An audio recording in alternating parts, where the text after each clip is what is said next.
सदन की कार्रवाई के दूसरे दिन आज सरकार से विपक्ष ने बेरोजगारी के मुद्दे पर सवाल पूछे, लेकिन सरकार सही जवाब नहीं दे पाई। नेता प्रतिपक्षी क्या रहा, क्या कहा सरकार ने, कितने आंकड़े बताए? नहीं, देखिए, प्रश्न ये नहीं कि सरकार सही जवाब नहीं दे पाई। प्रश्न ये है कि हमारे साथी काजी निजामुद्दीन जी ने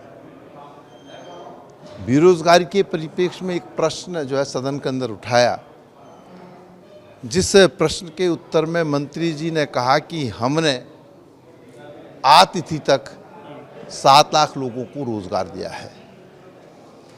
हमने पूछा कि जब 2020 में सत्र हुआ और उस सत्र में जब हमने कार्य स्थगन प्रस्ताव लाया, उस समय संसदीय कार्य मंत्री जी ने सदन में बयान दिया कि हमने 10 लाख लोगों को रोजगार दिया है।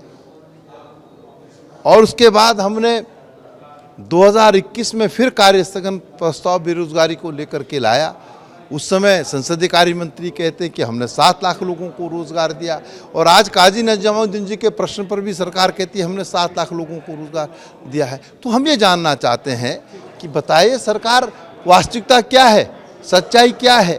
जो सरकार ने सदन के अंदर सदन को गुमराह करने का काम किया, इस उत्तराखंड के बेरोजगार साथियों को के हितों पर कुठाराघात करने का काम किया है, तो सरकार स्पष्ट करे कि कौन से आंकड़े सही है। सरकार का कोई जवाब नहीं था। आपका सवाल था सरकार के पास क्या ठीक आंकड़े नहीं थे या गुमराह करने की? नहीं, ये सरकार जनता को गुमराह लगातार कर रही है और जुमलेबाजों की सरकार है, जुमलेबाजी करती है। अपने ही डबल इंजन की सरकार के आंकड़े को ये झुठला रहे हैं, और इस डबल इंजन की सरकार ने इस प्रदेश को तोहफे में डबल डिजिट में बेरोजगारी दी है।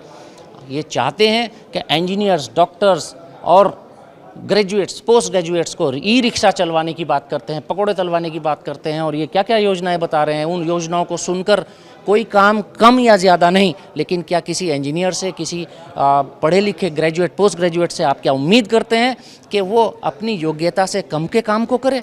जिसकी जितनी योग्यता हो उसको उतना रोज़गार मिलना चाहिए। और पिछले साल 10 लाख का आंकड़ा, इस साल 7 लाख का आंकड़ा, और मानते हैं कि बेरोजगारी दर नहीं बढ़ी। आपके पास क्या आंकड़ा है? आपके पास क्या आंकड़ा है? कितने रोजगार दिया 5 साल में सरकार ने? सरकार ने सरकारी रोजगार के नाम पर चंद 100 नौकरी अगर कहीं दी होंगी, कुछ 100 तो अलग है, वो भी मेरे पास ये रहे, और कहीं नौकरी निकली तो इम्तिहान नहीं हुए, कंपटीशन नहीं हुआ, कंपटीशन हुआ तो उसमें रिजल्ट नहीं आया, और कहीं रिजल्ट आया तो लिस्ट रोक दी। और किसी के 1-2 तो ऐसे हैं परिवहन विभाग के जिसमें उनको ज्वाइनिंग लेटर दे दिया और फिर ज्वाइनिंग नहीं करा रहे, वो लोग सब सड़कों पर हैं।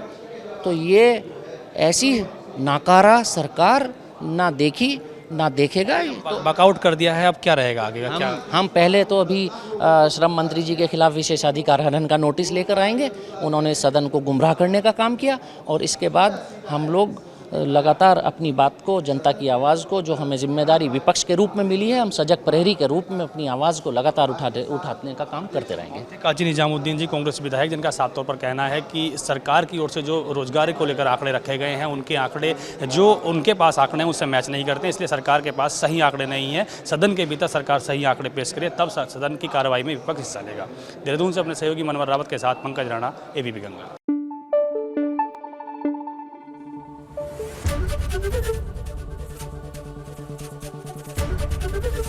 एबीपी गंगा, खबर आपकी, जुबान आपकी।